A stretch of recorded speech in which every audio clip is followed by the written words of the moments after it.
Hello everyone, my name is Himanshu Sharma and in this video we will add memory in our language model conversation. So let's get started.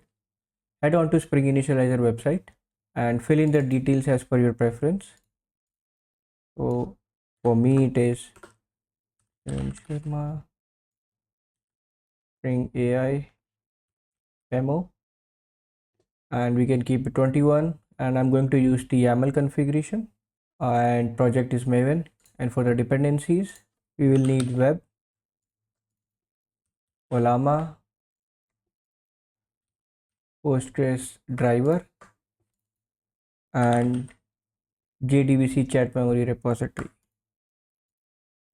So these are the 4 dependencies we need. Go ahead, generate the project and open it in your favorite IDE. Now I have opened the project in IntelliJ. Let's head on to POM XML first. Here we have the dependencies, but first let's disable the JDBC dependencies for now. So this one and the PostgreSQL one. Alright, these are the two only. So first we test the in-memory setup and later on we will connect with our Postgres database. Alright, let's update the configuration file. Here, let's add the Olama base URL and then chart options model. We need Gemma 3 4 billion. So this model is running on my Olama instance. Let's disable the default logging. So let's keep it only till error. And now head on to our main class and implement the command line runner. Let's add the run method here. So first let's wire the chat client. So I will say private final chat client and then add it as a constructor parameter. Now here we need to update it. It should be builder and then we need to use this builder to build our chat client with the default values which we have configured in our configuration file. And let's quickly test it. So chat client dot prompt user, my name is Himanshu, call, and let's see what it responds, and let's add it in the response, print out the response, and finally we are exiting the code. Let's run it. So this is the response I received. Alright, so let's see what happens if there is no memory. So what I'm going to do is I will just remove this. I don't want to print this response, and what I'm going to do is I will say prompt user, what is my name, right? And then here this is the response I will see. So in the first call I am telling my name and in the second I am asking my name. So let's see what it responds. See, this is the reason we need memory, because these two calls are completely independent and language model don't have any history what you converse earlier. So now let's add the memory, and for that we need to create a chat memory object here. So here we say chat memory and then we are going to use the message window chat memory and then just build it.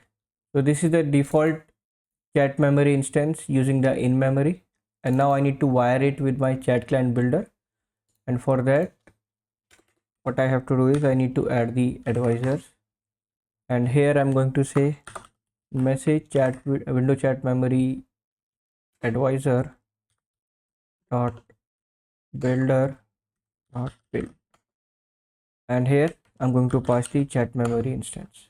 That's it. So now the chat memory is wired, and now let's check how the language model respond with this configuration. So now it is able to remember my name. Your name is Himanshu. So that is the purpose of adding memory. So now language model is able to retain the context of the past conversation. So now what will happen if other user is also interacting with the same application? So let's say there is one more call here and here it is saying my name is John. So let's see now what the response is. So here it responded with Himanshu. But what if this question was asked by John? So for that we need to have a conversation ID, an ID which combines all the conversation particular to a single context or binding to a single user. So let's update this code. So let's say string conversation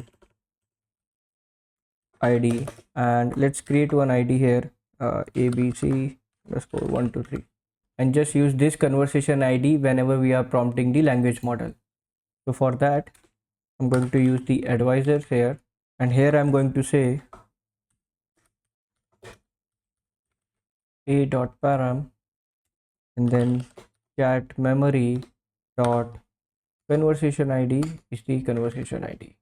And let's create one more conversation ID. So let's say conversation ID John, right? And let's update the previous one also. Let's make it Himanshu here and put it like this, and then just copy this one.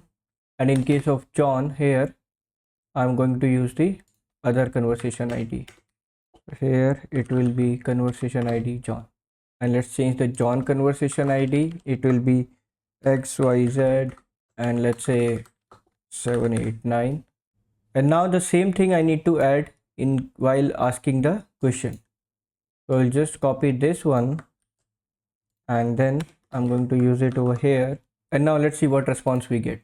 So now you can see the response is John because the conversation ID is being used here. So the question and the previous information of same conversation ID is considered.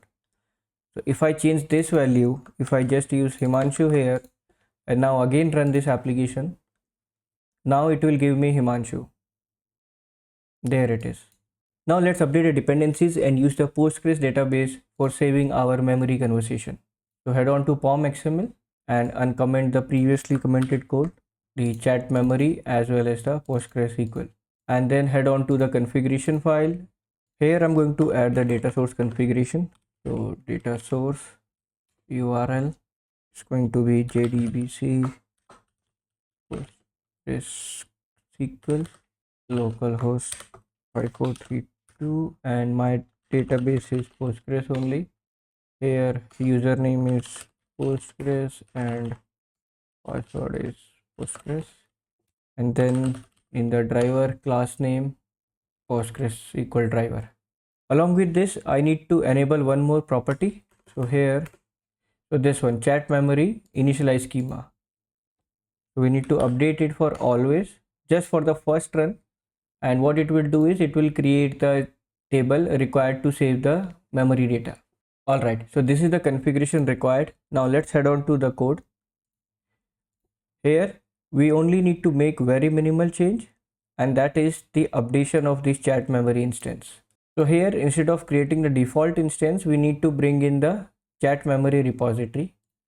So what we have to do is we need to add the JDBC chat memory repository, which is this one, and then use this while building the chat memory. So just copy this one and here specify the chat memory repository like this, and that's it. And with this configuration our database is ready to store the conversation data. Alright, so let's run the application now. So our application behavior is still intact, but let's see the database, what happens over there. So I'm connecting to the database here, and in this you will find one new table created, which is Spring AI chat memory, and if we query this we get our conversation data. So now what happened is whenever you make a query, this conversation data along with this conversation ID is being considered as the context for the language model. Alright, so since we have our table ready, so just disable this configuration for now and then head on to the application side, and here you will get one more feature, which is to configure the messages. So this is the max messages, and let me show you its impact. So what I'm going to do is I will add it as 4. So messages is number, these are the messages, right? And when we are saying 4 messages, it will include both the user question as well as the assistant response. Alright, so now what I'm going to do is I will set this as max messages and 4, and let's update our code once. Now what I'm going to do is I will provide few more information. So here let's copy this and let's paste it like this and this. So here I'm going to say my name is Himanshu, that is fine, and let's say my age is 40, and then here I'm going to say I live in Mumbai, for example. And let's comment the John code for now, just to avoid any confusion. And let's empty the table. We don't want a past conversation to impact our scenario. So truncate table, bring a chat memory. All right, and then comment it up. All right, so our table is empty. Now instead of running, let's debug this point.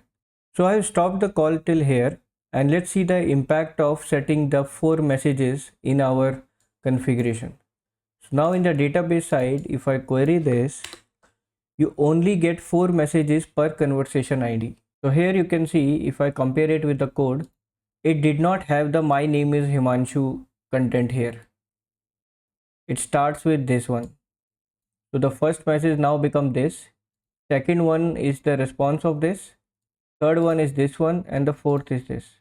And now finally I have asked about what is my name. But here's the catch. Even though my user text my name is Himanshu is not present over here, you can see this response which I received from the age 40. It contains my name Himanshu, right? So then language model can use this while responding with my query.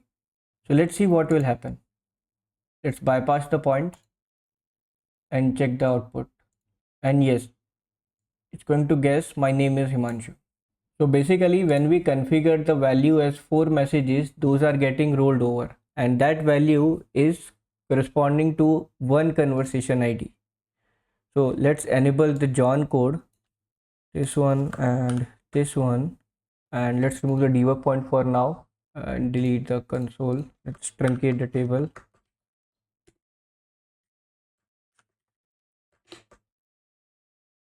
All right, now let's run the application. Now let's check the database.